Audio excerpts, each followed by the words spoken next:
Hello Dodgers faithful. Today we're zeroing in on a storyline that has been bubbling under the surface all season long. The question of who might step into left field if Michael Conforto's prolonged slump continues and whether the front office is truly prepared to pull the trigger on a trade before the deadline. Back in May, our very own Brandon Gomez dropped a comment on MLB Network Radio with Jim Bowden that had plenty of people scratching their heads when asked about possible reinforcements for left field and third base. Given that Conforto and Max Muncy hadn't yet found their footing, he answered optimistically he believed both players were poised to return to their career norms. In practice, though, only one of those scenarios has actually played out. Max Muncy, after a rocky stretch through the end of May, has absolutely erupted at the plate. Since the 31st of May, he's posted a staggering .346 batting average, a .462 on-base percentage, and a .654 slugging mark over 16 games through Tuesday. Those numbers not only eclipse his previous peak performances, but they've lifted his season line to .242, .367, .416 good for a .122 ops plus so far. Consider that in his prior 7 campaigns with this club, Muncy slashed just .230, 356 for 187 for a lifetime ops plus of 127. And you begin to see how valuable this current stretch has been in sustaining his reputation as a middle-of-the-order force. Meanwhile, Conforto's story has taken a far more somber turn. The 32-year-old lefty was brought in last December on a one-year, $17 million deal that everyone hoped would mark a renaissance. After all, his career ops plus sits at 126. Yet in San Francisco over the previous 2 seasons, he had faltered to a 106 ops plus. In one of the most pitcher-friendly parks in the majors, Dodgers brass figured a change of scenery and the friendly confines of Dodger Stadium could coax a bounce back. Instead, through 74 games, nearly the halfway point of the schedule, he's batting just .168, reaching base at a .305 clip and slugging a meager .277. Those marks, if sustained, would sit at the bottom of the league among regular qualifiers. Faced with these numbers, you might expect President of Baseball Operations Andrew Friedman to be scanning trade boards and eyeing left fielders and other organizations. But when he spoke with Bill Shaken of the Los Angeles Times, his tone was measured, even patient. Yes, Conforto hasn't performed up to what he expected or we expected, Friedman admitted. But he's seen enough in his work ethic and mid-season adjustments to predict a significant uptick over the next 2 months. It's a classic long leash scenario, one rooted in Conforto's proven track record and the Dodgers' faith in their own development staff. At the same time, Friedman was careful not to close the door completely. Never say never, he told Shaken when pressed about the possibility of adding a left fielder via trade. But he reiterated that any such move would require clearing an exceptionally high bar. With the non-waiver trade deadline looming on July 31st, most of the action comes later in the summer. June is traditionally a quiet period for blockbuster deals, though we've seen exceptions this week with the surprise trade sending Rafael Devers to San Francisco.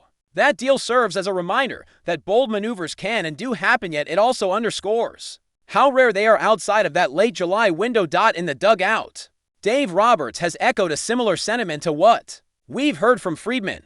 He pointed to Conforto's resume and insisted the veteran outfielder deserves the benefit of the doubt. After all, it's not just about the numbers on the page. Talent evaluation in June must account for the long haul, the ebbs and flows of a grueling season, and the adjustments that savvy players can make when they're given room to breathe. From Conforto's perspective, the mental grind has been just as taxing as the statistical slide. This game will kick you down, he told Jack Harris in May. It can be cruel. So sometimes you just have to lean on what you know you are as a player and all the support you have around you and keep working. Those aren't platitudes there. The words of someone who has experienced postseason success, who has battled through cold streaks before, and who understands that the belief of an organization can be the difference between spiraling and snapping back. So where does that leave us as Dodgers observers? On one hand, we have a third baseman playing well beyond expectations and a front office publicly endorsing a veteran outfielder whose struggles feel increasingly glaring. On the other hand, we know that this is a team built to contend, a club with championship aspiration that won't hesitate to add talent if it means strengthening the roster. With the trade deadline just over 6 weeks away, there will be plenty of speculation, whispers, and late-night rumors. Every underperforming bat will come under the microscope, and every transaction involving a left fielder, no matter how minor, might ignite a flurry of reaction on social media. But for now, Andrew Friedman and Dave Roberts are rolling with what they've got. They're betting on chemistry, proven track records, and the belief that baseball is a game of adjustments. If Conforto finds his swing, he can not only justify the investment, but become a crucial cog in a lineup that already ranks among the most formidable in the National League. If not, that high bar Friedman mentioned could become a makeshift hurdle, one the Dodgers may have no choice but to clear with outside help.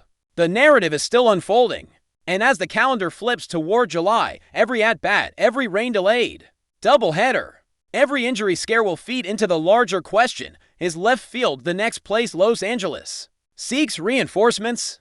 Stay tuned, because the answers are coming, and with them, the next chapter in a season that has already delivered plenty of drama. Picking up where we left off, the unfolding saga around Los Angeles' left field situation moves beyond simply waiting out Michael Conforto's struggles. With the trade deadline barreling toward July 31st, attention inevitably turns to the Dodgers' internal options, the depth chart, and the kinds of external targets that might realistically clear that proverbial high bar set by Andrew Friedman. Internally, the roster already boasts a handful of candidates who could fill in, at least on a temporary basis, while the front office evaluates both Conforto's adjustments and the broader marketplace. Young outfielder Miguel Vargas, fresh off his first taste of big league action, has displayed a balanced approach at the plate in limited at-bats, and could be summoned from AAA Oklahoma City if a need arises.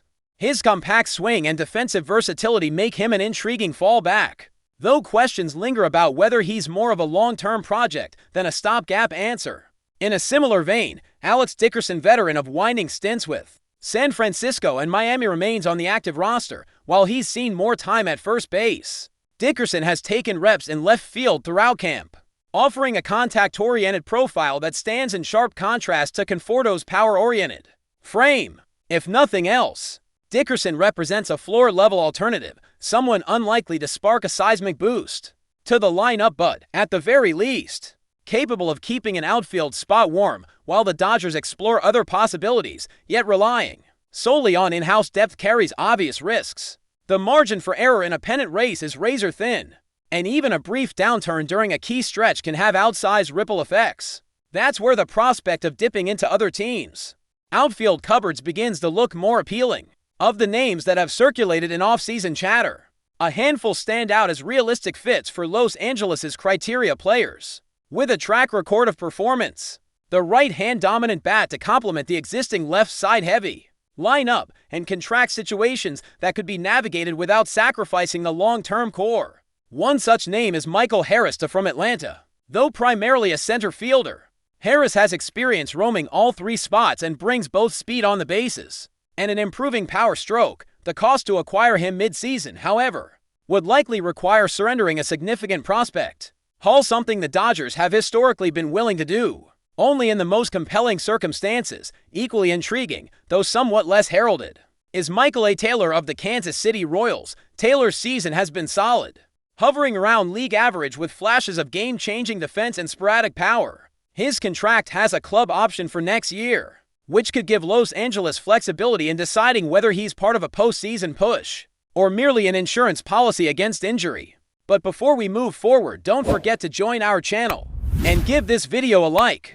Your support helps us keep delivering the latest news about the Los Angeles Dodgers. We'd love to hear your thoughts on the news, so drop a comment below.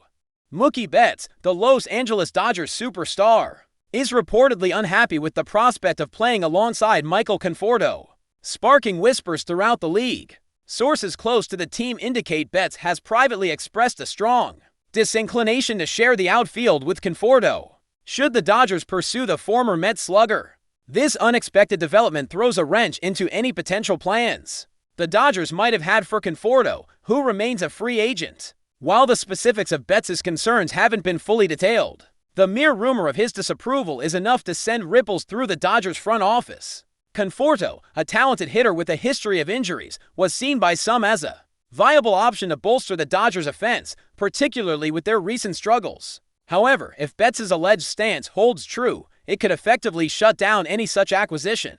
The baseball world is now buzzing with speculation. Is this a personality clash, a strategic disagreement about team composition, or perhaps a deeper, undisclosed issue, whatever the reason. The possibility of Mookie Betts vetoing a potential teammate is a significant story, highlighting the immense influence a player of his caliber wields. The Dodgers now face a delicate situation: navigate their star players' preferences while still aiming to improve their roster. The Conforto to Dodgers narrative, once a possibility, now hangs precariously in the balance. A victim of a powerful whisper from within the clubhouse. That's all for this update. If you enjoyed the video and want to stay up to date with exclusive news about the Los Angeles Dodgers, be sure to subscribe to our channel and hit that like button. We always appreciate your comments and feedback. See you in the next video.